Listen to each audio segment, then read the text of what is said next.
नमस्कार, NB news में आपका स्वागत है। मैं हूं आपके साथ काव्य नौटियाल और आप देख रहे हैं राजधानी लाइव। दिल्ली से खबरों की शुरुआत करते हैं। कांग्रेस वर्किंग कमेटी की शनिवार को हुई राष्ट्रीय राजधानी दिल्ली में बैठक में 3 प्रस्ताव पारित किए गए हैं। किसान, महंगाई और राजनीति हालातों को लेकर के ये प्रस्ताव बैठक में पारित किए गए हैं। बैठक में कांग्रेस की अंतरिम अध्यक्ष सोनिया गांधी और उनके नेतृत्व पर सभी नेताओं ने भरोसा जताया है कि अगले साल सितंबर तक पार्टी में अध्यक्ष पद के लिए चुनाव करवा लिया जाएगा। इसके अलावा कांग्रेस इस साल नवंबर महीने से सदस्यता अभियान चलाएगी, जो कि अगले साल मार्च तक चलेगा। बैठक में महंगाई, किसानों के मुद्दे और राजनीतिक हालात पर सरकार के खिलाफ निशाना साधा गया। बैठक के बाद प्रेस कॉन्फ्रेंस करते हुए पार्टी नेता केसी वेणुगोपाल ने बताया कि 14 से 29 नवंबर के बीच में कांग्रेस महंगाई के खिलाफ जन आंदोलन करने जा रही है। इसमें केंद्र सरकार की नीतियों के खिलाफ हमला बोला जाएगा। मेरे संवाददाता राजीव तिवारी मेरे साथ दिल्ली से लाइव जुड़ चुके हैं। राजीव, क्या कहा जाए, वर्किंग कमेटी की बैठक में तलख रुख नजर आए आलाकमान की सबसे अहम बात है, क्योंकि जो नाराजगियां थी उसे मिटाने का प्रयास और सीधा संदेश दिया कि मैं ही बतौर जो है अध्यक्ष कार्यरत हूं और अभी मेरे द्वारा ही फैसले लिए जा रहे हैं। देखिए, बिल्कुल सही कहा आपने। यहाँ पर बात करें जिस तरीके से सीपीडब्ल्यूसी की जिस तरीके से बैठक हुई और उसके बाद में कहीं ना कहीं यही स्पष्ट निकलते हुए नजर आया कि सोनिया गांधी जो फैसला लेंगी वो ही अहम माना जाएगा। और यही चीज कहीं ना कहीं बड़े नेता भी कहते नजर आ रहे थे कि ये अध्यक्ष पद अभी तक इस तरीके से काम नहीं करता नजर आ रहा है। और कहीं ना कहीं कांग्रेस पार्टी के अंदर जो थी वो फूट पड़ती हुई नजर आ रही थी। वो कहीं ना कहीं वो फूट जो थी उसको कहीं ना कहीं खत्म करने की कोशिश की गई है। और इसके माध्यम से कहीं ना कहीं ये भी कोशिश की गई है कि लगातार कांग्रेस के अंदर जो फूट है वो खत्म की जाए और सरकार को घेरने की कोशिश की जाए, क्योंकि 5 राज्यों के जो चुनाव हैं उसके अंदर कह सकते हैं कि केंद्र सरकार को भरपूर कोशिश की जाएगी घेरने की। और उसके लिए रणनीति भी बनाई गई इस बैठक के अंदर। इस बैठक के माध्यम से किसानों के मुद्दों की बात करें या फिर कहें महंगाई के मुद्दों की बात करें या फिर राजनीति की बात करें, क्योंकि जिस तरीके से केंद्र सरकार के द्वारा हर चीज को कहीं ना कहीं बेचा गया है, हर चीज को प्राइवेट सेक्टर में डाला गया है और कहीं ना कहीं पूंजीपतियों को फायदा देने की कोशिश की गई है, उसको लेकर कहीं ना कहीं कांग्रेस पार्टी अब बिल्कुल तैयार होती नजर आ रही है। और यहाँ तक कि बड़े नेताओं से ये भी स्पष्ट कहा गया है कि अगर किसी भी नेता को कोई दिक्कत है तो वो आला कमान यानी कि सोनिया गांधी से बात कर सकते हैं, मगर मीडिया के माध्यम से कहीं ना कहीं बात ना करने की कोशिश करें, क्योंकि मीडिया के अंदर जाकर अगर बातचीत करी जाती है तो कहीं ना कहीं उसका जवाब नहीं दिया जाएगा। अगर किसी भी व्यक्ति को कोई दिक्कत है तो सीधे सीधे आला कमान के पास आकर अपनी परेशानियां शेयर कर सकते हैं। मगर यहाँ पर बात करें जिस तरीके से 5 राज्यों के चुनाव की केंद्र सरकार को घेरने के लिए भरपूर कोशिश की जा रही है। और कहीं ना कहीं ये भी स्पष्ट कर दिया सोनिया गांधी ने कि जब तक वो अध्यक्ष पद पर मौजूद हैं फैसले वो ही लेंगी। और अगले साल यानी कि 2022 के अंदर जिस तरीके से अगस्त के अंदर चुनाव हो सकते हैं अध्यक्ष पद के लिए, तो कहीं ना कहीं स्पष्ट है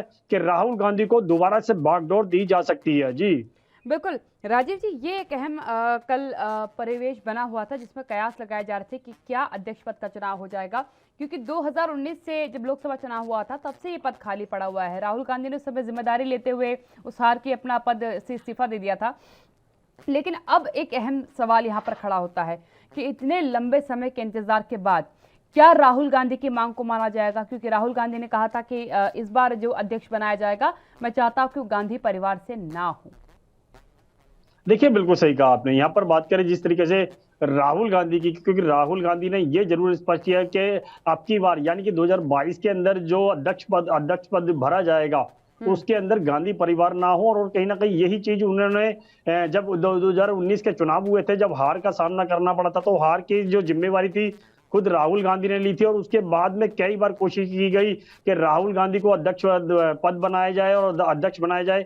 और उसको लेकर भी कहीं ना कहीं राहुल गांधी ने बार बार कहा था कि वो गांधी परिवार से ना हो और कहीं ना कहीं जो पार्टी के लोग हैं उनमें से ही चयन किया जाए। मगर कहीं ना कहीं आवाज उठती नजर आ रही थी पार्टी के अंदर से कि राहुल गांधी को दोबारा से अध्यक्ष पद आना चाहिए था। प्रियंका गांधी का भी नाम सामने आ रहा था और उसके बाद में कहीं ना कहीं सोनिया गांधी का भी नाम सामने आया। और उसकी जिम्मेवारी जो थी सोनिया गांधी ने अभी तक संभाल रखी है। मगर जिस तरीके से अब रणनीति बनाई जा रही है कि 2022 के अंदर जो 5 राज्यों के चुनाव में विधानसभा के, उसको लेकर कहीं ना कहीं केंद्र सरकार को घेरा जाएगा। और कहीं ना कहीं जो महंगाई है वो उसको लेकर भी कहीं ना कहीं रणनीति बना ली गई है। और इसको लेकर कह सकते हैं 14 नवंबर से तैयारी की जाएगी और लगातार कहीं ना कहीं पूरे देश में यही कोशिश की जाएगी महंगाई के मुद्दों को लेकर और क्या कहते हैं किसानों के मुद्दों को लेकर लगातार कहीं ना कहीं केंद्र सरकार को घेरा जाए। और केंद्र सरकार की तरफ से जिस तरीके से राजनीति की जा रही है, हर चीज को प्राइवेट सेक्टर में किया जा रहा है, जनता के बारे में नहीं सोचा जा रहा है, उसको लेकर भी कहीं ना कहीं केंद्र सरकार को अब घेरा जाएगा। मगर जिस तरीके से सोनिया गांधी ने स्पष्ट किया कि जो पार्टी के अंदर जो फूट है वो कहीं ना कहीं उसकी जिम्मेवारी उनकी होगी। कोई भी अगर किसी भी व्यक्ति को दिक्कत होती है तो वो सोनिया गांधी से बात कर सकता है, मगर मीडिया के माध्यम से बात करने की नहीं अनुमति दी गई है। तो सीधे सीधे कहें तो कहीं ना कहीं मीडिया से दूरी बनाने की कोई कहा जरूर गया है। मगर जिस तरीके से अध्यक्ष पद भरने के लिए कहा गया है कि 2022 के अंदर अध्यक्ष पद भरा जाएगा, और वो किस तरीके का होगा, यानी कि राहुल गांधी होंगे, प्रियंका गांधी होंगी, या फिर पार्टी के ही जो बड़े चेहरे होंगे उनमें से चयन किया जाएगा, ये जरूर देखना होगा। मगर लगातार जिस तरीके से 5 राज्यों के चुनाव के लिए कहीं ना कहीं कांग्रेस को कमजोर माना जा रहा था, वो कांग्रेस अब दोबारा से खड़ी होती हुई नजर आ रही है। जी बिल्कुल राजीव जी, एक सवाल यहाँ पर लेकिन फिर खड़ा होता है, क्योंकि एक लंबे समय से अध्यक्ष पद पे किसी के ना बने होने को लेकर के कई नेता नाराज थे, वरिष्ठ नेता खुलकर के इसका विरोध भी कर रहे थे। कल जवाब भी दिया है सोनिया गांधी ने। तो क्या लगता है आपको कि आगामी चुनाव में सब साथ मिल करके काम करते नजर आएंगे, या अभी जो खटास है ये बरकरार रहने वाली है?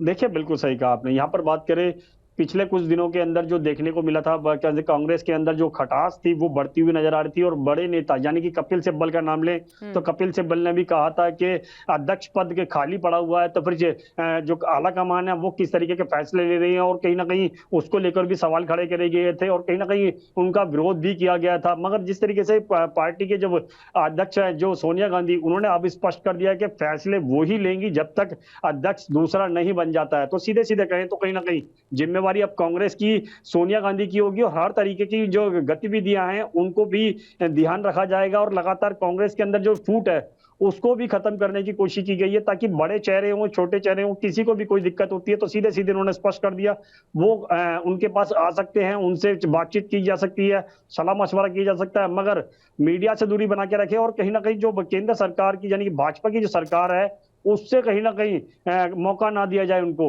मगर सीधे सीधे कहें तो कहीं ना कहीं चुनाव की रणनीति अब बिल्कुल बना ली गई है। कांग्रेस पार्टी अपने आप को मजबूत करती हुई नजर आ रही है, और जिस तरीके की रणनीति बनाई जा रही है, यानी कि महंगाई के मुद्दे को लेकर, किसानों के मुद्दे को लेकर, और कहीं ना कहीं राजनीति को लेकर, वो कहीं ना कहीं अब देखना होगा कि राजनीति किस तरीके की जाती है, और कहीं ना कहीं केंद्र सरकार को किस तरीके से घेरा जाता है।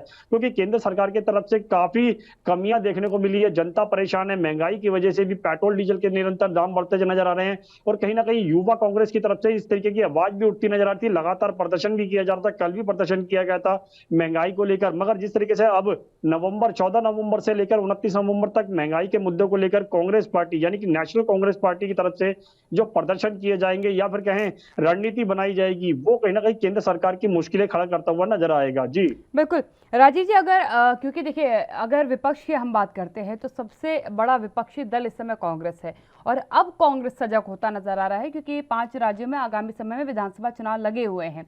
क्या लगता है आपको कि अब की सजगता नया पार कर पाएगी? क्योंकि कहते हैं ना कि बहुत देर जब चिड़िया चुग गई खेत तो तब जागने से कोई फायदा नहीं होता, क्योंकि एक लंबा कार्यकाल बीत जाने के बाद अब ये सीडब्ल्यूसी की बैठक हुई है, अब उन्हें एहसास हुआ है कि हमें जो है सरकार को घेरना है महंगाई के मुद्दे पर, किसानों के मुद्दे पर। देखिए, बिल्कुल सही कहा आपने। कांग्रेस पार्टी की बात करें तो कांग्रेस पार्टी ने जागने में काफी देरी कर दी, क्योंकि जिस तरीके से कांग्रेस पार्टी की जो रणनीति थी वो कहीं ना कहीं कांग्रेस पार्टी के लिए खुद मुश्किलें खड़ी करते नजर आती, क्योंकि जो बड़े नेता थे वो नाराज होते हुए नजर आ रहे थे, फूट डलती हुई नजर आ रही थी, और कहीं ना कहीं उसका जो फूट का जो फायदा था वो यानी भाजपा ने उठाने की बिल्कुल कोशिश की थी, और भाजपा ने पूरी तरीके से उठाया भी था। मगर कांग्रेस पार्टी की तरफ से जो कोशिश थी वो कहीं ना कहीं पश्चिम बंगाल के अंदर जरूर देखने को मिली थी, क्योंकि ममता बनर्जी कहीं ना कहीं जीती जरूर थी। मगर जिस तरीके से और राज्यों की बात करें तो वहां पर भी कांग्रेस का प्रदर्शन अच्छा नहीं रहा बिल्कुल भी।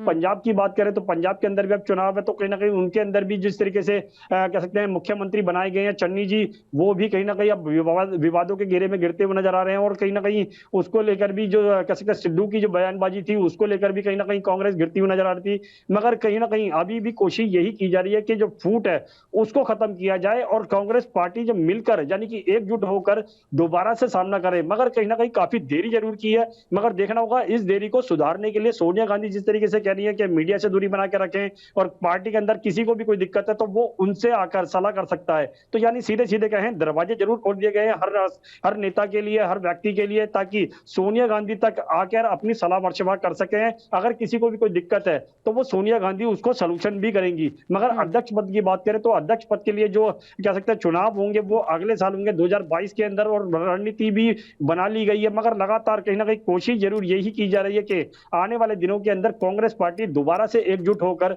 सामना करे केंद्र सरकार यानी भाजपा का। जी बिल्कुल। राजीव जी, कुछ मुद्दों पर अगर हम बात करते हैं, जैसे महंगाई का मुद्दा है, ये एक लंबे समय से आम जनमानस का एक बड़ा मुद्दा बन चुका है, खासकर कोविड के बाद के जो फेजेस हमने देखे, क्योंकि कई लोग बेरोजगार हो गए थे, आर्थिक संकट एक तरीके से हर परिवार पर देखने को मिला था। इस मुद्दे पर एक लंबी खामोशी के बाद अब इस मुद्दे पर आंदोलन किया जाएगा कांग्रेस की तरफ से, जनमानस की बात को आगे बढ़ाने का प्रयास करेंगे। और किसानों का भी एक लंबा आंदोलन, 1 साल का वक्त बीत चुका है, बीच बीच में कांग्रेस जागती नजर आई, एक आधी बार कोई किसी प्रकार की टीका टिप्पणी करी गई। आपको क्या लगता है कि ये मुद्दे जो आम जनमानस के मुद्दे हैं, जो सीधा डायरेक्ट कनेक्ट करते हैं आदमी को, उस पर इतनी लेट लतीफी बर्दाश्त करेगी ये जनता? देखिए बिल्कुल सही कहा आपने। यहाँ पर बात करें जिस तरीके से जनता की बात की गई तो जनता की कहीं ना कहीं ये नाराजगी जरूर थी कि विपक्ष जो है उनकी आवाज नहीं उठा रहा है, और केंद्र सरकार के द्वारा जिस तरीके से महंगाई बढ़ाई जा रही थी वो कहीं ना कहीं परेशानियों का सबब बनता हुआ नजर आ रहा था कि जनता के लिए, क्योंकि जनता के पास जिस तरीके से कोरोना काल के अंदर जॉब बिजनेस दोनों ही खत्म हो चुके हैं, और कहीं ना कहीं उसके लिए परेशानियां भी जनता की बनती नजर आई। मगर जिस तरीके से अब कोरोना काल खत्म होता नजर आ रहा है तो कहीं ना कहीं महंगाई बढ़ती नजर आ रही है। पेट्रोल डीजल के दाम निरंतर रोज डेली बढ़ रहे हैं। रसोई गैस की बात करें तो लगातार वो भी बढ़ती नजर आ रही है। सीएनजी की बात करें तो वो भी बढ़ती नजर आ रही है। लगातार कहीं ना कहीं महंगाई जो है वो अपने चरम पर है, क्योंकि पेट्रोल डीजल के दाम जो थे वो कभी भी 100 रुपए के करीब नहीं पहुंचे, मगर यहाँ पर अब जिस तरीके से 100 रुपए पेट्रोल पार कर चुका है, डीजल जो है वो 100 रुपए के नजदीक आ चुका है, और रसोई गैस 900 रुपए के करीब चल रहा है। तो कहीं ना कहीं सीधे सीधे कहें तो आने वाले दिनों के अंदर और महंगाई हो सकती है। मगर कांग्रेस पार्टी ने देरी जरूर की है, मगर क्या अभी भी समय है उनके पास? अगर एकजुट होकर सरकार को घेरा जाता है तो कहीं ना कहीं जो उनकी आवाज है, या फिर कहें कि जनता की जो आवाज है वो कहीं ना कहीं उठती नजर आएगी, और कहीं ना कहीं कांग्रेस को इसका फायदा भी हो सकता है। मगर आने वाले दिनों के अंदर देखना होगा कांग्रेस पार्टी क्या एकजुट होकर लगातार केंद्र सरकार को घेरेगी, या फिर 2 दिन की राजनीति करने के बाद में फिर शांति बना ली जाएगी, जो हर बार देखने को मिलता है। जी बिल्कुल बिल्कुल, पूर्ण सजगता के साथ अगर अब भी आ गई मैदान में तो कुछ ना कुछ असर जरूर डालेगी। धन्यवाद राजीव जी मेरे साथ जुड़ने के लिए। राजीव तिवारी जी मेरे संवाददाता मेरे साथ दिल्ली से जुड़े हुए थे। असर डालने के लिए सियासत को मजबूती तौर पर लड़ने की जरूरत होती है, लेकिन अगर आप बीच बीच में आपको याद आए कि आपको सियासत करनी है तो ये थोड़ी दिक्कत होती है, क्योंकि आम जनमानस उस बात को बहुत बखूबी जानता और समझता है। संगरूर की बात कर लेते हैं। संगरूर जिला पुलिस ने शनिवार को 2 लोगों के कब्जे से 2 देशी हथियार और गोला बारूद बरामद करने के बाद 2 व्यक्तियों की गिरफ्तारी के साथ एक अंतर्राज्यीय अवैध हथियार आपूर्ति रैकेट का भंडाफोड़ किया है। एसएसपी संगरूर सुपन शर्मा ने एक प्रेस वार्ता के दौरान कहा कि जिला संगरूर और आसपास के क्षेत्रों में अवैध हथियारों की आपूर्ति की घटना में वृद्धि के बाद DSP D Yogesh Kumar, inspector Deepinder Singh प्रभारी अपराध की अध्यक्षता में एक विशेष जांच दल शाखा और टीम का गठन किया गया। 1 महीने की कड़ी जांच के दौरान एसआईटी अंतर्राज्यीय रैकेट का भंडाफोड़ करने में सफल रही है। उन्होंने कहा कि पंजाब में पवन की कई यात्राओं में से एक थी जब उसे पकड़ा गया। इससे पहले पवन अमृतसर और तरनतारन के जनरल एरिया में कई हथियारों की सप्लाई कर चुका है। एसएसपी ने जांच का खुलासा करते हुए बताया कि आरोपी पवन जिला अलीगढ़ निवासी चंचल कुमार के इशारे पर काम कर रहा था, जो मऊ में सेना के एक फॉर्मेशन में तैनात एक सेवारत फौजी है।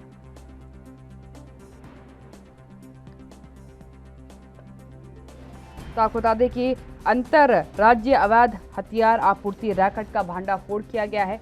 सबसे अहम बात है कि इसमें कई लोगों की गिरफ्तारी भी की गई है। ये गिरफ्तारी आप देख सकते हैं, 2 लोगों की इसमें गिरफ्तारी हुई है।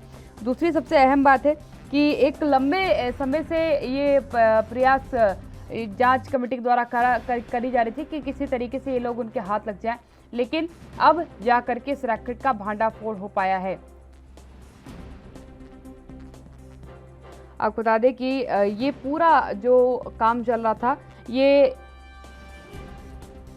अलीगढ़ निवासी चंचल कुमार के इशारे पे किया जा रहा था, जो मऊ में सेना के एक फॉर्मेशन में तैनात एक सेवारत फौजी है, जिसकी तरफ से करवाया जा रहा था। कई सवाल खड़े होते हैं देखिए पंजाब की सिक्योरिटी को लेकर के, क्योंकि अवैध हथियारों का रैकेट जो लोगों तक उसकी मुहैया करवाता था हथियारों को, उसका खुलासा होना अपने आप में कई और चीजें भी सवाल खड़े करता है। अमित कुमार मेरे साथ, मेरे संवाददाता चंडीगढ़ से लाइव जुड़ चुके हैं। अमित, क्या कहेंगे जिस तरीके से अंतरराज्य गिरोह का भांडाफोड़ किया गया है, इनके पास से हथियार भी बरामद किए गए और ये माना जा रहा है कि ये हथियार की सप्लाई भी करते थे। पहले तो आपसे अपडेट चाहूंगी। अगर हम बात करें कि जितने भी हथियार थे सारे लोकल मेड या हम कहें कंट्री मेड हथियार थे। सबसे पहले अब ये हथियार आ कहां से रहते थे? मध्य प्रदेश में जो इलीगल आर्म्स फैक्ट्रीज बनी हुई हैं वहां से ये सभी अगर हम कहें हथियार सप्लाई किए जा रहे थे पंजाब में। हम देख सकते हैं पंजाब एक अलग सोर्स बन चुका है इलीगल वेपन्स का, क्योंकि गैंगस्टर कल्चर बहुत ज्यादा बढ़ता हुआ नजर आ रहा था पंजाब में, चाहे ड्रग्स को लेके हो गया, चाहे अन्य चीजों को लेके होते। यहाँ पर कई लोग ऐसे हैं जो अवैध हथियार खरीदते हुए नजर आ रहे हैं। इसी चीज का बाहर के जो हम कहें कि जो तत्व है, जो गैर कानूनी तत्व है, वो इसका फायदा उठाते नजर आते हैं और पंजाब में गैर कानूनी हथियार या फिर हम कहें कि कंट्री मेड हथियार सप्लाई करते हैं। तो यही एक उन्हीं में से एक अगर हम कहें कि सप्लाई चेन में से पंजाब पुलिस या हम कहें संगरूर पुलिस ने रोक दिया है और तोड़ दिया है। अगर हम कहें कि एक बहुत बड़ी कामयाबी हम जरूर कंसिडर करेंगे, क्योंकि पहले से जैसा बताया जा रहा है कि अलग अलग लोगों के जरिए आर्म्स लगातार सप्लाई किए जा रहे थे। अब यहाँ पे जो खास बात ये सामने आ रही है कि आर्मी पर्सनल है जिसको मेन इसका किंगपिन जो बताया जा रहा है, जो हम बात कर रहे हैं चंचल कुमार, जो खुद एक सर्विंग आर्मी मैन है, तो उसकी तरफ से जब ऐसे में आर्मी रिलेटेड पर्सन्स ये कदम उठाते हुए नजर आते तो एक बहुत गलत मैसेज जरूर जाता है।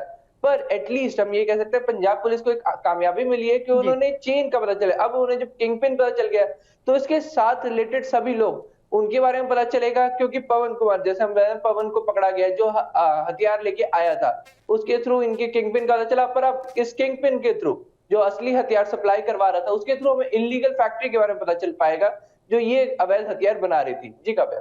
बिल्कुल अमित, एक अहम चीज है क्योंकि पंजाब के कल्चर को बाहरी तौर पर परिवर्तित किया जा रहा है। आंतरिक तौर पर तो अभी इस प्रकार के कम मामले देखने को मिले हैं, लेकिन बाहरी तौर पर उसको परिवर्तित करने का प्रयास किया जा रहा है। चाहे मैं ड्रग्स के केसेस में बात कर लूँ, नशे के व्यापार में बात कर लूँ, चाहे अवैध हथियारों की बात कर लूँ, अलग अलग जगहों से एक केंद्र बना दिया गया है पंजाब को, जहां बार बार इसका इस्तेमाल किया जा रहा है या फिर इसकी सप्लाई की जा रही है। देखिए, पंजाब को एक हब बनाने की कोशिश की जा रही है। अगर हम माहौल की बात करते हैं, पंजाब का माहौल बिगाड़ के रखने की कोशिश की जा रही है। चाहे हम ड्रग्स की बात कर लेंगे, ड्रग्स का इस्तेमाल लगातार पंजाब में बढ़ता जा रहा है। मैं हथियारों की बात करता हूँ, हथियारों की इलीगल हथियारों की जरूरत कैसे होती है? गैंगस्टर्स को, सीधे तौर पे वो लोग जिन्होंने कुछ गलत काम करना है, जिन्होंने डकैती करनी है, जिन्होंने किसी को मारना है, जिन्होंने डरा के रखना है लोगों को, अगर हम सीधे तौर पर बोले तो किसी भी लीगल काम के लिए तो इन हथियारों की जरूरत नहीं है, क्योंकि खुद हथियार भी इलीगल है। तो सीधे तौर पे गैंगस्टर्स को इन हथियारों की जरूरत पड़ती है। और एक अगर हम कहें कि गैंगस्टर कल्चर जिसको पंजाब सरकार पूरी तरह से कोशिश कर रही है किसी तरह रोक सके, उसको ऐसे बाहर से आने वाले हथियार सप्लाई नहीं रोक सके। तो पंजाब अपने अंदर इंटरनल चेक्स जितने भी लगा ले, उसके बाद भी अगर बाहर से हथियार आते हैं तब वो सप्लाई चेन रुक नहीं पा रही। और उस चीज को रोकने के लिए अगर हम कहें कि पुलिस पूरी कोशिश करी, जैसे कि अब आप देख सकते हैं ये साइकिल कहां से आता है, ये हथियार कहां से आते थे, ये मध्य प्रदेश से यूपी के थ्रू पंजाब में आते हैं। तो आप देख सकते हैं एक सर्कल कितना लंबा घूम के आ रहा है और पंजाब पुलिस इसी एक सर्कल को जल्द से जल्द रोकने की कोशिश कर रही है, क्योंकि अगर ये हथियारों का सर्कल रुक जाता है, ये अगर हम कहते हैं देसी हथियारों का, देसी कट्टे हम बात कर ले, देसी गोलियों की बात कर ले, जब ये सर्कल टूटता है तो पंजाब में हथियार आने बंद हो जाएंगे और पंजाब में ही जो गोली चलने के इंसिडेंट, कहीं किसी शादी में हथियार चला दिए, एक दो गुटों में लड़ाई हुई तब किसी ने किसी को गोली मार दी, तो ऐसे इंसिडेंट तभी कम होंगे जब हथियार ही आना बंद होंगे पंजाब में। पर जब तक ऐसे हथियार आना बंद नहीं होते तब तक पंजाब की स्थिति सुधरने नहीं वाली। जी बिल्कुल अमित, यहाँ क्योंकि एक ब्रेक का वक्त हो गया, ब्रेक के लिए रुक रही हूँ, उसके बाद आपसे चर्चा को लगातार आगे बढ़ाऊंगी, क्योंकि यकीनन एक चिंता का विषय है कि पंजाब के हालातों को बेहतर कैसे किया जाए अगर इसी तरीके से अवैध हथियार, अवैध रूप से ड्रग्स, नशा पंजाब के अंदर आता रहेगा। रुकेंगे छोटे से ब्रेक के लिए, जल्द हाजिर होते हैं।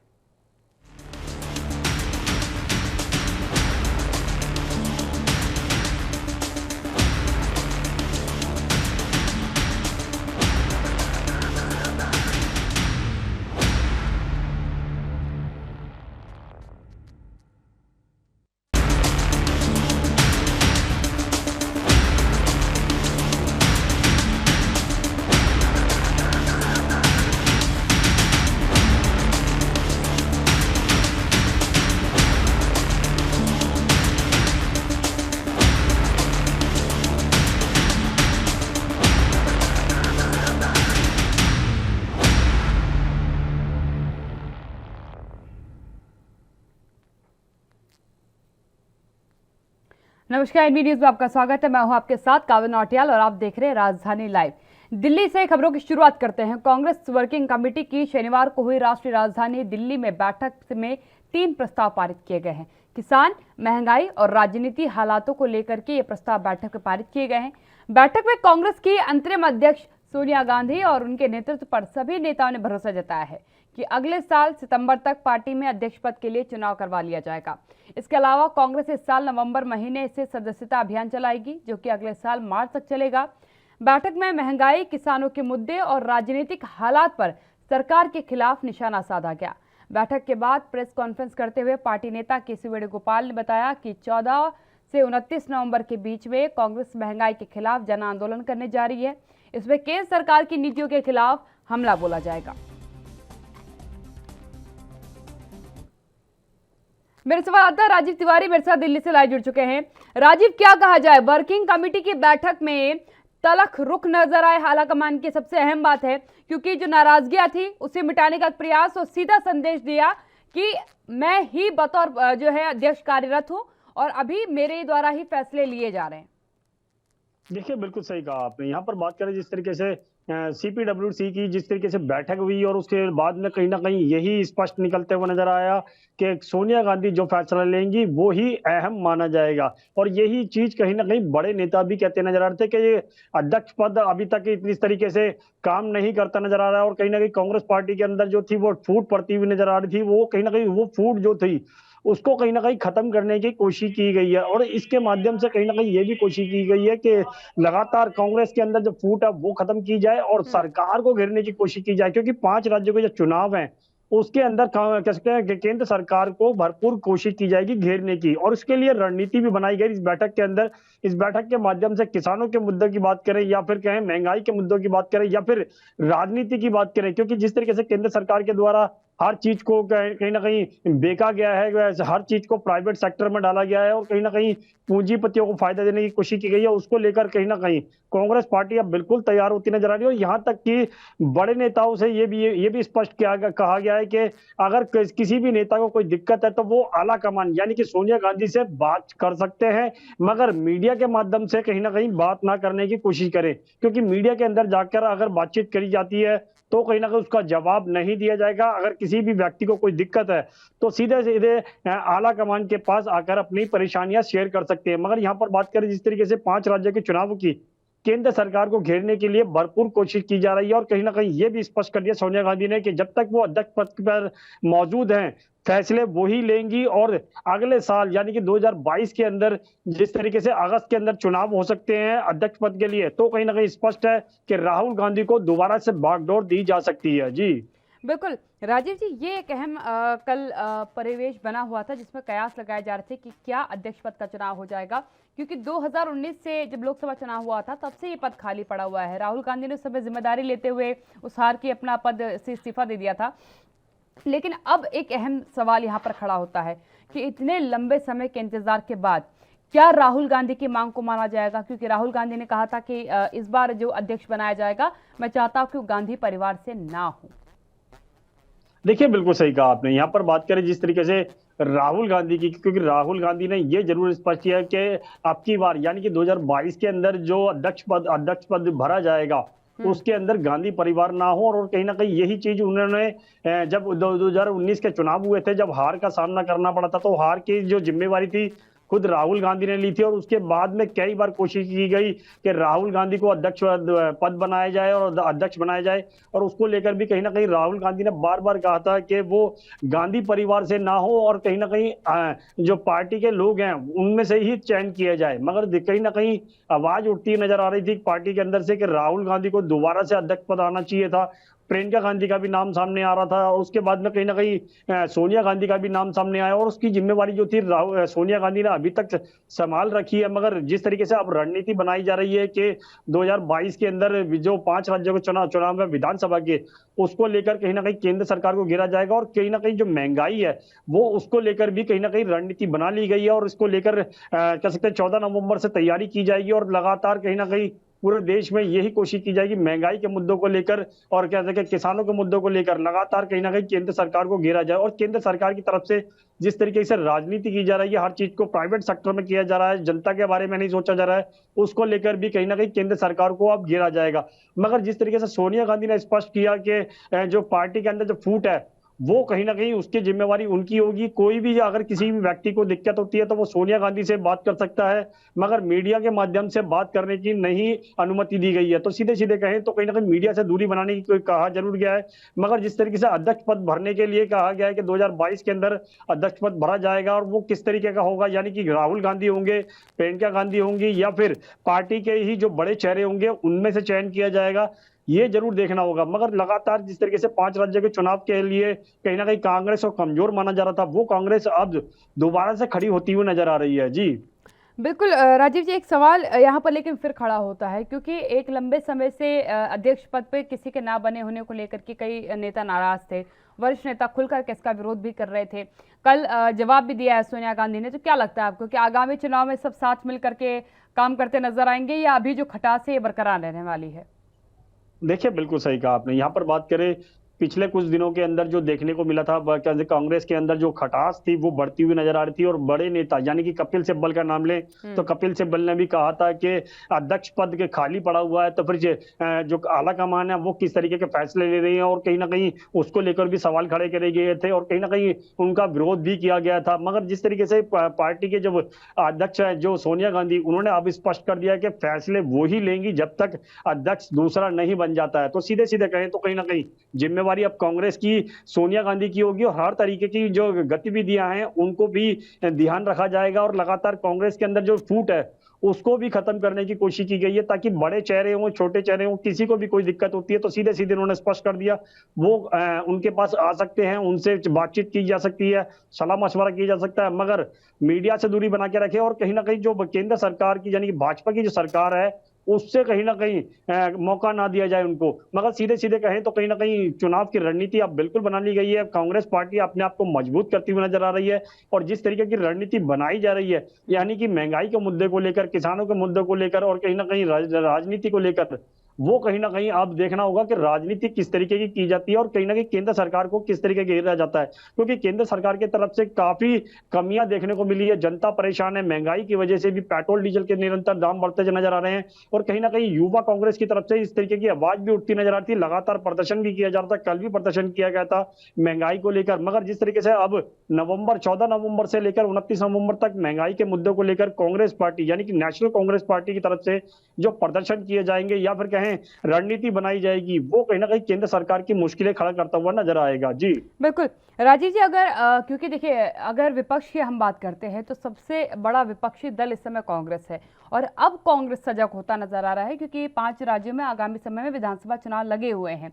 क्या लगता है आपको कि अब की सजगता नया पार कर पाएगी? क्योंकि कहते हैं ना कि बहुत देर जब चिड़िया चुग गई खेत तो तब जागने से कोई फायदा नहीं होता, क्योंकि एक लंबा कार्यकाल बीत जाने के बाद अब ये CWC की बैठक हुई है, अब उन्हें एहसास हुआ है कि हमें जो है सरकार को घेरना है महंगाई के मुद्दे पर, किसानों के मुद्दे पर। देखिए, बिल्कुल सही कहा आपने। कांग्रेस पार्टी की बात करें तो कांग्रेस पार्टी ने जागने में काफी देरी कर दी, क्योंकि जिस तरीके से कांग्रेस पार्टी की जो रणनीति थी वो कहीं ना कहीं कांग्रेस पार्टी के लिए खुद मुश्किलें खड़ी करते नजर आती, क्योंकि जो बड़े नेता थे वो नाराज होते हुए नजर आ रहे थे, फूट डलती हुई नजर आ रही थी और कहीं ना कहीं उसका जो फूट का जो फायदा था वो यानी भाजपा ने उठाने की बिल्कुल कोशिश की थी और भाजपा ने पूरी तरीके से उठाया भी था। मगर कांग्रेस पार्टी की तरफ से जो कोशिश थी वो कहीं ना कहीं पश्चिम बंगाल के अंदर जरूर देखने को मिली थी, क्योंकि ममता बनर्जी कहीं ना कहीं जीती जरूर थी। मगर जिस तरीके से और राज्यों की बात करें तो वहां पर भी कांग्रेस का प्रदर्शन अच्छा नहीं रहा बिल्कुल भी। पंजाब की बात करें तो पंजाब के अंदर भी अब चुनाव है, तो कहीं ना कहीं उनके अंदर भी जिस तरीके से कह सकते हैं मुख्यमंत्री बनाए गए हैं चन्नी जी, वो भी कहीं ना कहीं अब विवादों के घेरे में गिरते हुए नजर आ रहे हैं और कहीं ना कहीं उसको लेकर भी जो कह सकते हैं सिद्धू की जो बयानबाजी थी उसको लेकर भी कहीं ना कहीं कांग्रेस गिरती हुई नजर आ रही थी। मगर कहीं ना कहीं अभी भी कोशिश यही की जा रही है कि जो फूट है उसको खत्म किया जाए और कांग्रेस पार्टी जब मिलकर यानी कि एकजुट होकर दोबारा से सामना करे। मगर कहीं ना कहीं काफी देरी जरूर की है, मगर देखना होगा इस देरी को सुधारने के लिए सोनिया गांधी जिस तरीके से कह रही है कि मीडिया से दूरी बना के रखें और पार्टी के अंदर किसी को भी कोई दिक्कत है तो वो उनसे आकर सलाह कर सकता है। तो यानी सीधे सीधे कहें दरवाजे जरूर खोल दिए गए गए हैं हर नेता के लिए, हर व्यक्ति के लिए, ताकि सोनिया गांधी तक आकर अपनी सलाह मशवरा कर सके। अगर किसी को भी कोई दिक्कत है तो वो सोनिया गांधी उसको सलूशन भी करेंगी। मगर अध्यक्ष पद की बात करें तो अध्यक्ष पद के लिए जो कह सकते हैं चुनाव होंगे वो अगले साल होंगे 2022 के अंदर, और रणनीति भी बना ली गई है। मगर लगातार कहीं ना कहीं कोशिश जरूर यही की जा रही है कि आने वाले दिनों के अंदर कांग्रेस पार्टी दोबारा से एकजुट होकर सामना करे केंद्र सरकार यानी भाजपा का। जी बिल्कुल राजीव जी, कुछ मुद्दों पर अगर हम बात करते हैं, जैसे महंगाई का मुद्दा है, ये एक लंबे समय से आम जनमानस का एक बड़ा मुद्दा बन चुका है, खासकर कोविड के बाद के जो फेजेस हमने देखे, क्योंकि कई लोग बेरोजगार हो गए थे, आर्थिक संकट एक तरीके से हर परिवार पर देखने को मिला था। इस मुद्दे पर एक लंबी खामोशी के बाद अब इस मुद्दे पर आंदोलन किया जाएगा कांग्रेस की तरफ से, जनमानस की बात को आगे बढ़ाने का प्रयास करेंगे, और किसानों का भी एक लंबा आंदोलन, 1 साल का वक्त बीत चुका है, बीच बीच में कांग्रेस जागती नजर आई, एक आधी बार कोई किसी प्रकार की टीका टिप्पणी करी गई। आपको क्या लगता है कि ये मुद्दे जो आम जनमानस के मुद्दे हैं, जो सीधा डायरेक्ट कनेक्ट करते हैं आदमी को, उस पर इतनी लेट लतीफी बर्दाश्त करेगी जनता?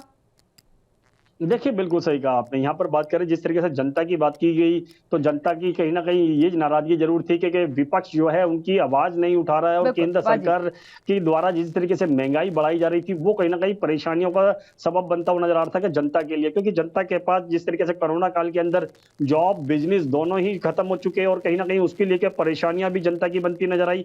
मगर जिस तरीके से अब कोरोना काल खत्म होता नजर आ रहा है, तो कहीं ना कहीं महंगाई बढ़ती नजर आ रही है। पेट्रोल डीजल के दाम निरंतर रोज डेली बढ़ रहे हैं। रसोई गैस की बात करें तो लगातार वो भी बढ़ती नजर आ रही है। सीएनजी की बात करें तो वो भी बढ़ती नजर आ रही है। लगातार कहीं ना कहीं महंगाई जो है वो अपने चरम पर है, क्योंकि पेट्रोल डीजल के दाम जो थे वो कभी भी 100 रुपए के करीब नहीं पहुंचे। मगर यहाँ पर अब जिस तरीके से 100 रुपए पेट्रोल पार कर चुका है, डीजल जो है वो 100 रुपए के नजदीक आ चुका है, रसोई गैस 900 रुपए के करीब चल रहा है, तो कहीं ना कहीं सीधे सीधे कहें तो आने वाले दिनों के अंदर और महंगाई हो सकती है। मगर कांग्रेस पार्टी ने देरी जरूर की है, मगर क्या अभी भी समय है उनके पास? अगर एकजुट होकर सरकार को घेरा जाता है तो कहीं ना कहीं जो उनकी आवाज है, या फिर कहें कि जनता की जो आवाज है, वो कहीं ना कहीं उठती नजर आएगी, और कहीं ना कहीं कांग्रेस को इसका फायदा भी हो सकता है। मगर आने वाले दिनों के अंदर देखना होगा कांग्रेस पार्टी क्या एकजुट होकर लगातार केंद्र सरकार को घेरेगी, या फिर 2 दिन की राजनीति करने के बाद में फिर शांति बना ली जाएगी, जो हर बार देखने को मिलता है। जी बिल्कुल बिल्कुल, पूर्ण सजगता के साथ अगर अब भी आ गई मैदान में तो कुछ ना कुछ असर जरूर डालेगी। धन्यवाद राजीव जी मेरे साथ जुड़ने के लिए। राजीव तिवारी जी मेरे संवाददाता मेरे साथ दिल्ली से जुड़े हुए थे। असर डालने के लिए सियासत को मजबूती तौर पर लड़ने की जरूरत होती है, लेकिन अगर आप बीच बीच में आपको याद आए कि आपको सियासत करनी है तो ये थोड़ी दिक्कत होती है, क्योंकि आम जनमानस उस बात को बहुत बखूबी जानता और समझता है। संगरूर की बात कर लेते हैं। संगरूर जिला पुलिस ने शनिवार को 2 लोगों के कब्जे से 2 देशी हथियार और गोला बारूद बरामद करने के बाद 2 व्यक्तियों की गिरफ्तारी के साथ एक अंतर्राज्यीय अवैध हथियार आपूर्ति रैकेट का भंडाफोड़ किया है। एसएसपी संगरूर सुपन शर्मा ने एक प्रेस वार्ता के दौरान कहा कि जिला संगरूर और आसपास के क्षेत्रों में अवैध हथियारों की आपूर्ति की घटना में वृद्धि के बाद DSP D Yogesh Kumar, inspector Deepinder Singh प्रभारी अपराध की अध्यक्षता में एक विशेष जांच दल शाखा और टीम का गठन किया गया। 1 महीने की कड़ी जांच के दौरान एसआईटी अंतर्राज्यीय रैकेट का भंडाफोड़ करने में सफल रही है। उन्होंने कहा कि पंजाब में पवन की कई यात्राओं में से एक थी जब उसे पकड़ा गया। इससे पहले पवन अमृतसर और तरनतारन के जनरल एरिया में कई हथियारों की सप्लाई कर चुका है। एसएसपी ने जांच का खुलासा करते हुए बताया कि आरोपी पवन जिला अलीगढ़ निवासी चंचल कुमार के इशारे पर काम कर रहा था, जो मऊ में सेना के एक फॉर्मेशन में तैनात एक सेवारत फौजी है।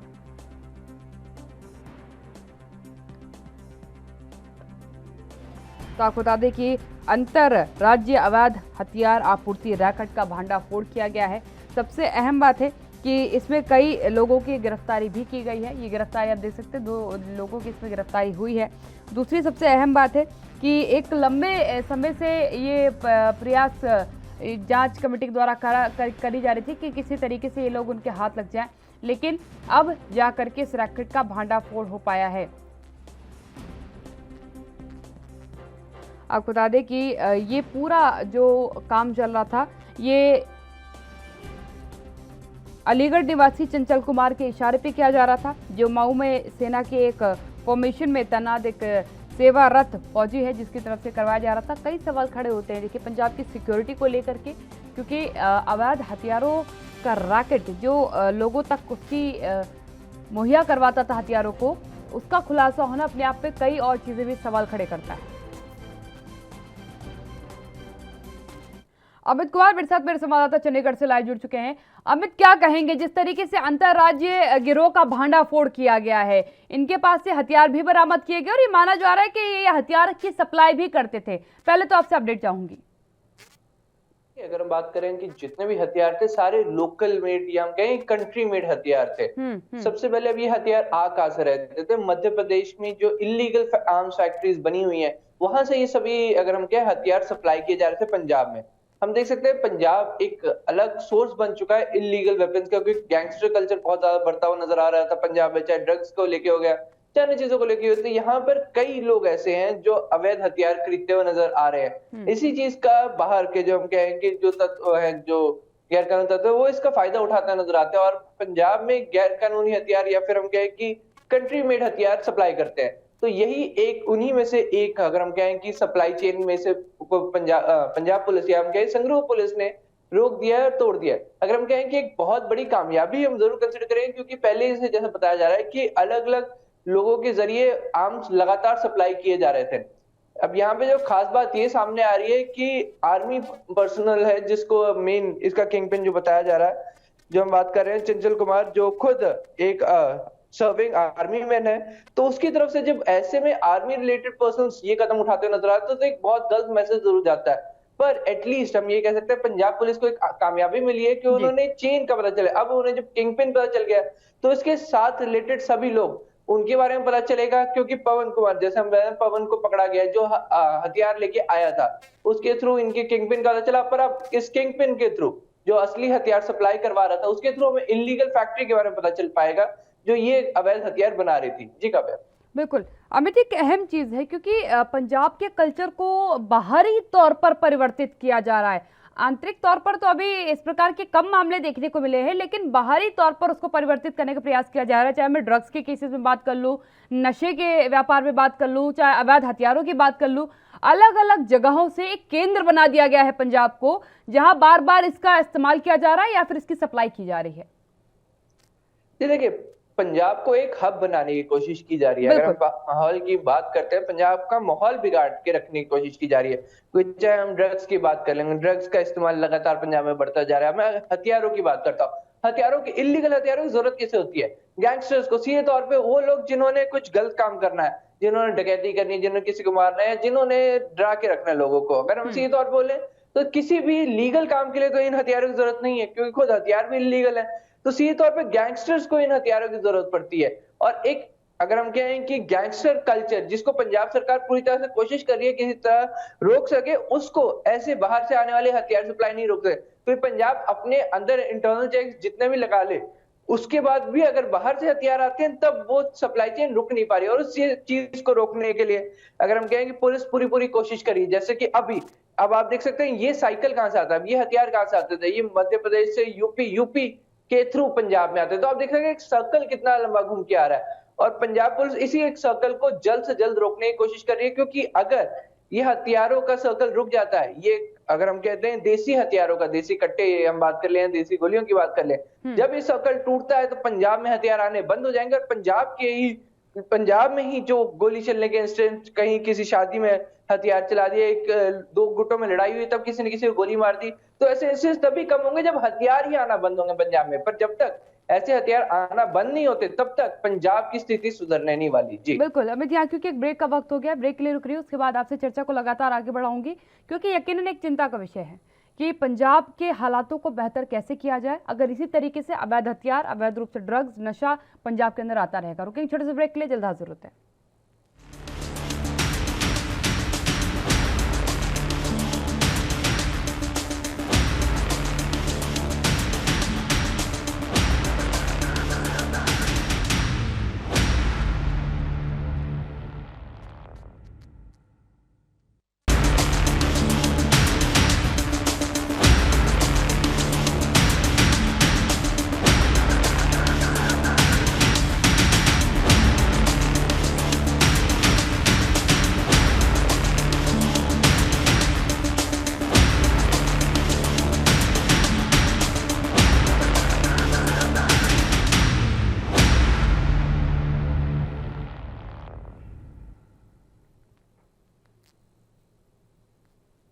नमस्कार, एनबी न्यूज में आपका स्वागत है। मैं हूं आपके साथ काव्य नौटियाल और आप देख रहे हैं राजधानी लाइव।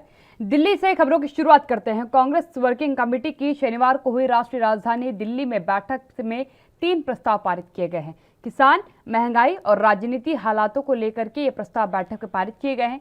बैठक में कांग्रेस की अंतरिम अध्यक्ष सोनिया गांधी और उनके नेतृत्व पर सभी नेताओं ने भरोसा जताया है कि अगले साल सितंबर तक पार्टी में अध्यक्ष पद के लिए चुनाव करवा लिया जाएगा। इसके अलावा कांग्रेस इस साल नवंबर महीने से सदस्यता अभियान चलाएगी, जो कि अगले साल मार्च तक चलेगा। बैठक में महंगाई, किसानों के मुद्दे और राजनीतिक हालात पर सरकार के खिलाफ निशाना साधा गया।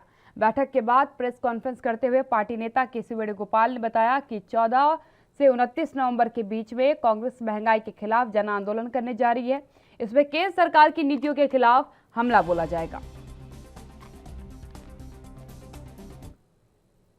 मेरे संवाददाता राजीव तिवारी मेरे साथ दिल्ली से लाइव जुड़ चुके हैं।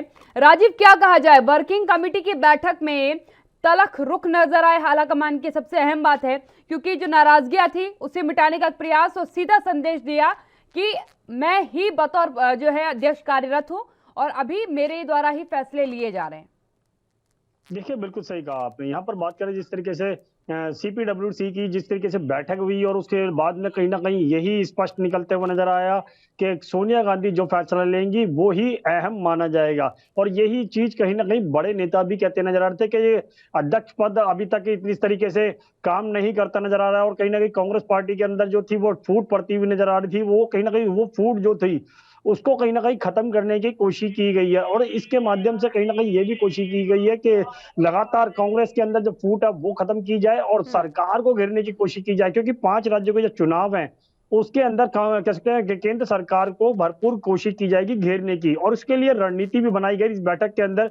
इस बैठक के माध्यम से किसानों के मुद्दों की बात करें या फिर कहें महंगाई के मुद्दों की बात करें या फिर राजनीति की बात करें, क्योंकि जिस तरीके से केंद्र सरकार के द्वारा हर चीज को कहीं ना कहीं बेचा गया है, हर चीज को प्राइवेट सेक्टर में डाला गया है और कहीं ना कहीं पूंजीपतियों को फायदा देने की कोशिश की गई है, उसको लेकर कहीं ना कहीं कांग्रेस पार्टी अब बिल्कुल तैयार होती नजर आ रही है। और यहाँ तक कि बड़े नेताओं से ये भी स्पष्ट कहा गया है कि अगर किसी भी नेता को कोई दिक्कत है तो वो आला कमान यानी कि सोनिया गांधी से बात कर सकते हैं, मगर मीडिया के माध्यम से कहीं ना कहीं बात ना करने की कोशिश करें, क्योंकि मीडिया के अंदर जाकर अगर बातचीत करी जाती है तो कहीं ना कहीं उसका जवाब नहीं दिया जाएगा। अगर किसी भी व्यक्ति को कोई दिक्कत है तो सीधे सीधे आला कमान के पास आकर अपनी परेशानियां शेयर कर सकते हैं। मगर यहाँ पर बात करें जिस तरीके से 5 राज्यों के चुनाव की केंद्र सरकार को घेरने के लिए भरपूर कोशिश की जा रही है। और कहीं ना कहीं ये भी स्पष्ट कर दिया सोनिया गांधी ने कि जब तक वो अध्यक्ष पद पर मौजूद हैं फैसले वही लेंगी। और अगले साल यानी कि 2022 के अंदर जिस तरीके से अगस्त के अंदर चुनाव हो सकते हैं अध्यक्ष पद के लिए, तो कहीं ना कहीं स्पष्ट है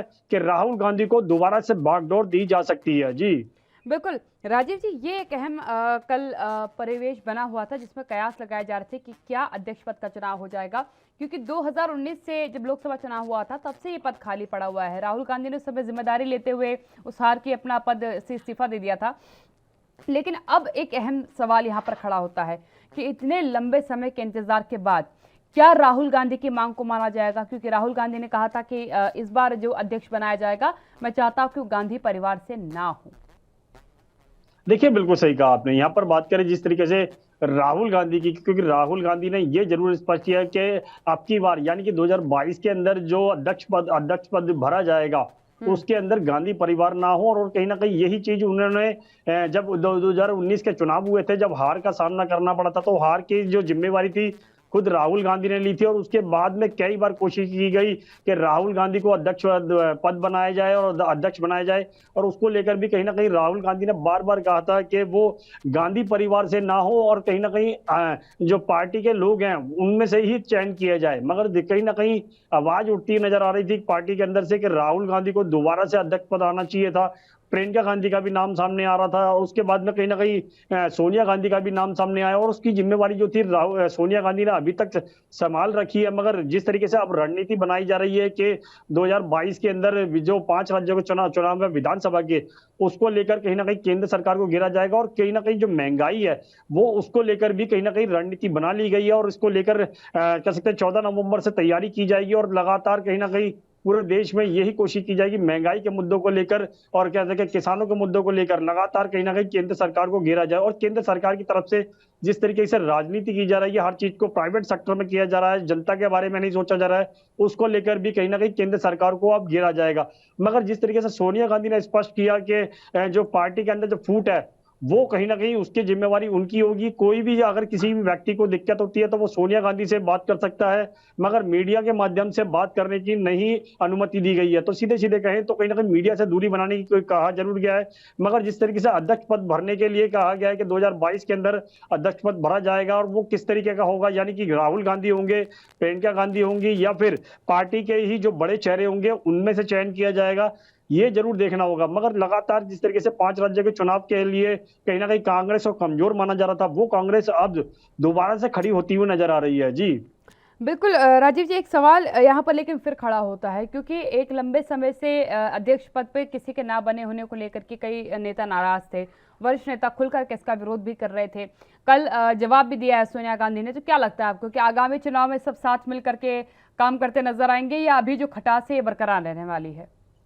देखिए, बिल्कुल सही कहा आपने। यहाँ पर बात करें पिछले कुछ दिनों के अंदर जो देखने को मिला था, कांग्रेस के अंदर जो खटास थी वो बढ़ती हुई नजर आ रही थी। और बड़े नेता यानी कि कपिल सिब्बल का नाम लें तो कपिल सिब्बल ने भी कहा था कि अध्यक्ष पद के खाली पड़ा हुआ है, तो फिर जो आला कमान है वो किस तरीके के फैसले ले रही है, और कहीं ना कहीं उसको लेकर भी सवाल खड़े करे गए थे और कहीं ना कहीं उनका विरोध भी किया गया था। मगर जिस तरीके से पार्टी के जब अध्यक्ष है जो सोनिया गांधी, उन्होंने अब स्पष्ट कर दिया कि फैसले वो ही लेंगी जब तक अध्यक्ष दूसरा नहीं बन जाता है। तो सीधे सीधे कहें तो कहीं ना कहीं जिम्मेवारी अब कांग्रेस की सोनिया गांधी की होगी, और हर तरीके की जो गतिविधियां हैं उनको भी ध्यान रखा जाएगा। और लगातार कांग्रेस के अंदर जो फूट है उसको भी खत्म करने की कोशिश की गई है, ताकि बड़े चेहरे हों, छोटे चेहरे हों, किसी को भी कोई दिक्कत होती है तो सीधे सीधे उन्होंने स्पष्ट कर दिया वो उनके पास आ सकते हैं, उनसे बातचीत की जा सकती है, सलाह मशवरा किया जा सकता है। मगर मीडिया से दूरी बना के रखे, और कहीं ना कहीं जो केंद्र सरकार की यानी कि भाजपा की जो सरकार है उससे कहीं ना कहीं मौका ना दिया जाए उनको।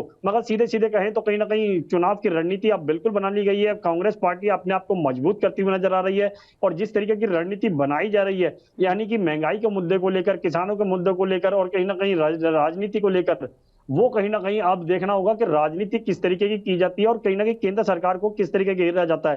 क्योंकि केंद्र सरकार की तरफ से काफी कमियां देखने को मिली है, जनता परेशान है, महंगाई की वजह से भी पेट्रोल डीजल के निरंतर दाम बढ़ते नजर आ रहे हैं, और कहीं ना कहीं युवा कांग्रेस की तरफ से इस तरीके की आवाज भी उठती नजर आती है। लगातार प्रदर्शन भी किया जा रहा था, कल भी प्रदर्शन किया गया था महंगाई को लेकर। मगर जिस तरीके से अब 14 नवंबर से लेकर 29 नवंबर तक महंगाई के मुद्दों को लेकर कांग्रेस पार्टी यानी कि नेशनल कांग्रेस पार्टी की तरफ से जो प्रदर्शन किए जाएंगे या फिर कहें रणनीति बनाई जाएगी, वो कहीं ना कहीं केंद्र सरकार की मुश्किलें खड़ा करता हुआ नजर आएगा। जी बिल्कुल राजीव जी, अगर क्योंकि देखिए, अगर विपक्ष की हम बात करते हैं तो सबसे बड़ा विपक्षी दल इस समय कांग्रेस है, और अब कांग्रेस सजग होता नजर आ रहा है, क्योंकि 5 राज्यों में आगामी समय में विधानसभा चुनाव लगे हुए हैं। क्या लगता है आपको कि अब की सजगता नया पार कर पाएगी? क्योंकि कहते हैं ना कि बहुत देर जब चिड़िया चुग गई खेत तो तब जागने से कोई फायदा नहीं होता, क्योंकि एक लंबा कार्यकाल बीत जाने के बाद अब ये CWC की बैठक हुई है, अब उन्हें एहसास हुआ है कि हमें जो है सरकार को घेरना है महंगाई के मुद्दे पर, किसानों के मुद्दे पर। देखिए, बिल्कुल सही कहा आपने। कांग्रेस पार्टी की बात करें तो कांग्रेस पार्टी ने जागने में काफी देरी कर दी, क्योंकि जिस तरीके से कांग्रेस पार्टी की जो रणनीति थी वो कहीं ना कहीं कांग्रेस पार्टी के लिए खुद मुश्किलें खड़ी करते नजर आती, क्योंकि जो बड़े नेता थे वो नाराज होते हुए नजर आ रहे थे, फूट डलती हुई नजर आ रही थी, और कहीं ना कहीं उसका जो फूट का जो फायदा था वो यानी भाजपा ने उठाने की बिल्कुल कोशिश की थी, और भाजपा ने पूरी तरीके से उठाया भी था। मगर कांग्रेस पार्टी की तरफ से जो कोशिश थी वो कहीं ना कहीं पश्चिम बंगाल के अंदर जरूर देखने को मिली थी, क्योंकि ममता बनर्जी कहीं ना कहीं जीती जरूर थी। मगर जिस तरीके से और राज्यों की बात करें तो वहां पर भी कांग्रेस का प्रदर्शन अच्छा नहीं रहा बिल्कुल भी।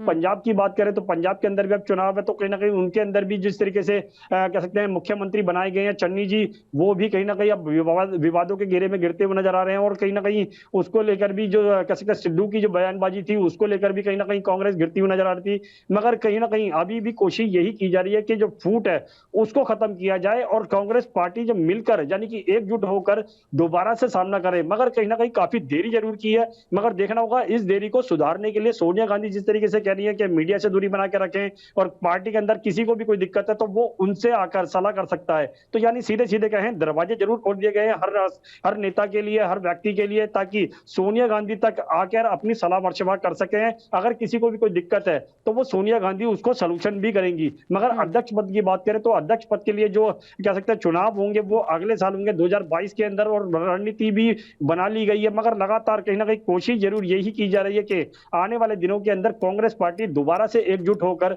सामना करे केंद्र सरकार यानी भाजपा का। जी बिल्कुल राजीव जी, कुछ मुद्दों पर अगर हम बात करते हैं, जैसे महंगाई का मुद्दा है, ये एक लंबे समय से आम जनमानस का एक बड़ा मुद्दा बन चुका है, खासकर कोविड के बाद के जो फेजेस हमने देखे, क्योंकि कई लोग बेरोजगार हो गए थे, आर्थिक संकट एक तरीके से हर परिवार पर देखने को मिला था।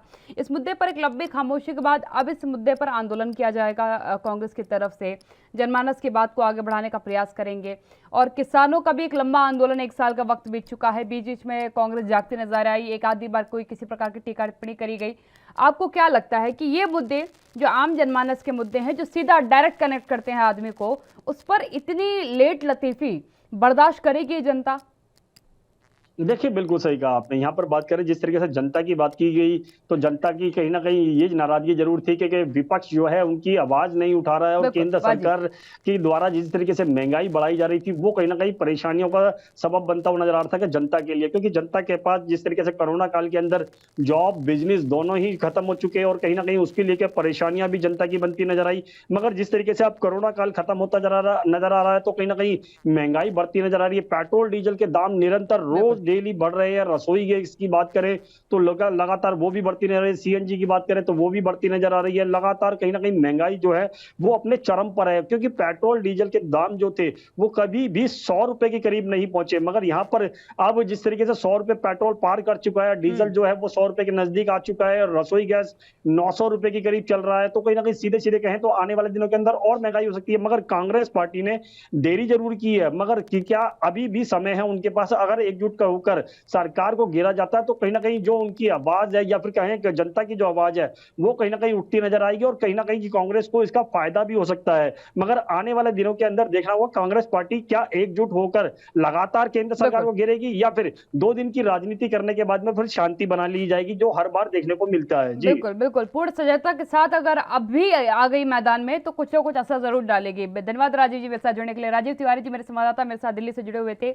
असर डालने के लिए सियासत को मजबूती तौर पर लड़ने की जरूरत होती है, लेकिन अगर आप बीच बीच में आपको याद आए कि आपको सियासत करनी है तो ये थोड़ी दिक्कत होती है, क्योंकि आम जनमानस उस बात को बहुत बखूबी जानता और समझता है। संगरूर की बात कर लेते हैं। संगरूर जिला पुलिस ने शनिवार को 2 लोगों के कब्जे से 2 देशी हथियार और गोला बारूद बरामद करने के बाद 2 व्यक्तियों की गिरफ्तारी के साथ एक अंतर्राज्यीय अवैध हथियार आपूर्ति रैकेट का भंडाफोड़ किया है। एसएसपी संगरूर सुपन शर्मा ने एक प्रेस वार्ता के दौरान कहा कि जिला संगरूर और आसपास के क्षेत्रों में अवैध हथियारों की आपूर्ति की घटना में वृद्धि के बाद DSP D Yogesh Kumar, inspector Deepinder Singh प्रभारी अपराध की अध्यक्षता में एक विशेष जांच दल शाखा और टीम का गठन किया गया। 1 महीने की कड़ी जांच के दौरान एसआईटी अंतर्राज्यीय रैकेट का भंडाफोड़ करने में सफल रही है। उन्होंने कहा कि पंजाब में पवन की कई यात्राओं में से एक थी जब उसे पकड़ा गया। इससे पहले पवन अमृतसर और तरनतारन के जनरल एरिया में कई हथियारों की सप्लाई कर चुका है। एसएसपी ने जांच का खुलासा करते हुए बताया कि आरोपी पवन जिला अलीगढ़ निवासी चंचल कुमार के इशारे पर काम कर रहा था, जो मऊ में सेना के एक फॉर्मेशन में तैनात एक सेवारत फौजी है।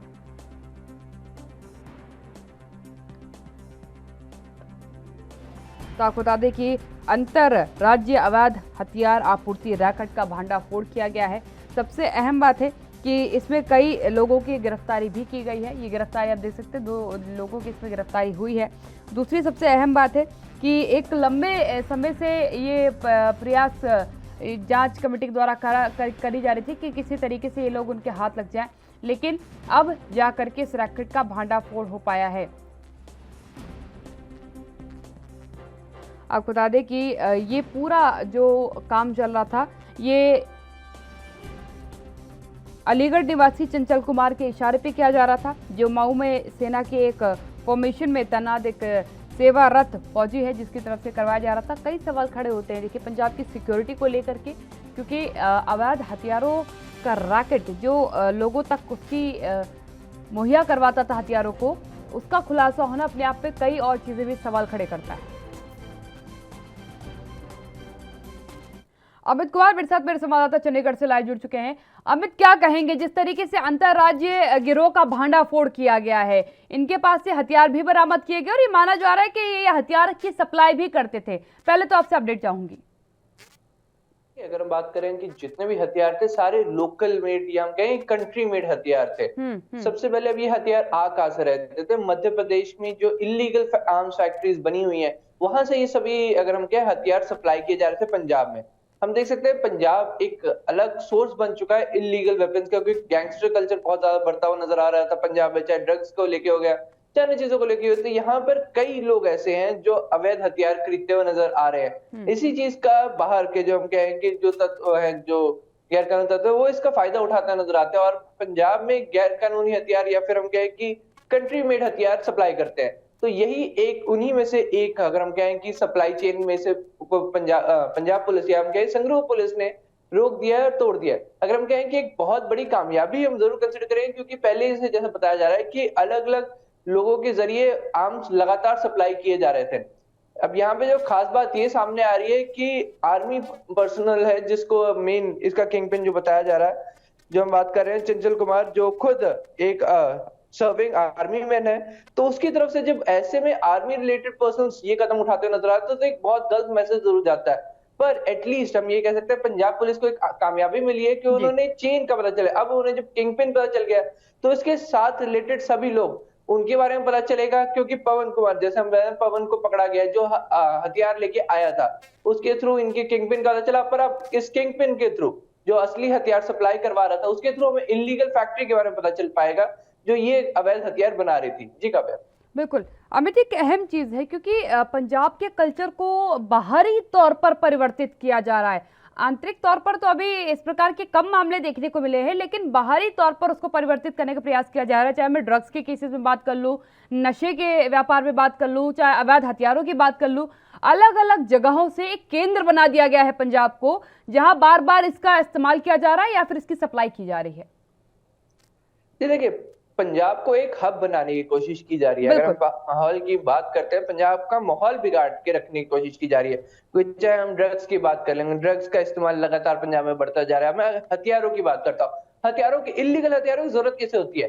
गैंगस्टर्स को, सीधे तौर पे वो लोग जिन्होंने कुछ गलत काम करना है, जिन्होंने डकैती करनी है, जिन्होंने किसी को मारना है, जिन्होंने डरा के रखना है लोगों को, अगर हम सीधे तौर पर बोले तो किसी भी लीगल काम के लिए तो इन हथियारों की जरूरत नहीं है, क्योंकि खुद हथियार भी इलीगल है। तो सीधे तौर पे गैंगस्टर्स को इन हथियारों की जरूरत पड़ती है। और एक अगर हम कहें कि गैंगस्टर कल्चर जिसको पंजाब सरकार पूरी तरह से कोशिश कर रही है किसी तरह रोक सके, उसको ऐसे बाहर से आने वाले हथियार सप्लाई नहीं रोक सके। तो पंजाब अपने अंदर इंटरनल चेक जितने भी लगा ले, उसके बाद भी अगर बाहर से हथियार आते हैं तब वो सप्लाई चेन रुक नहीं पा रही। और उस चीज को रोकने के लिए अगर हम कहें कि पुलिस पूरी कोशिश करी, जैसे कि अब आप देख सकते हैं ये साइकिल कहां से आता है, ये हथियार कहां से आते थे, ये मध्य प्रदेश से यूपी के थ्रू पंजाब में आते हैं। तो आप देख सकते हैं एक सर्कल कितना लंबा घूम के आ रहा है और पंजाब पुलिस इसी एक सर्कल को जल्द से जल्द रोकने की कोशिश कर रही है। क्योंकि अगर ये हथियारों का सर्कल रुक जाता है, ये अगर हम कहते हैं देसी हथियारों का, देसी कट्टे हम बात कर ले, देसी गोलियों की बात कर ले, जब ये सर्कल टूटता है तो पंजाब में हथियार आने बंद हो जाएंगे और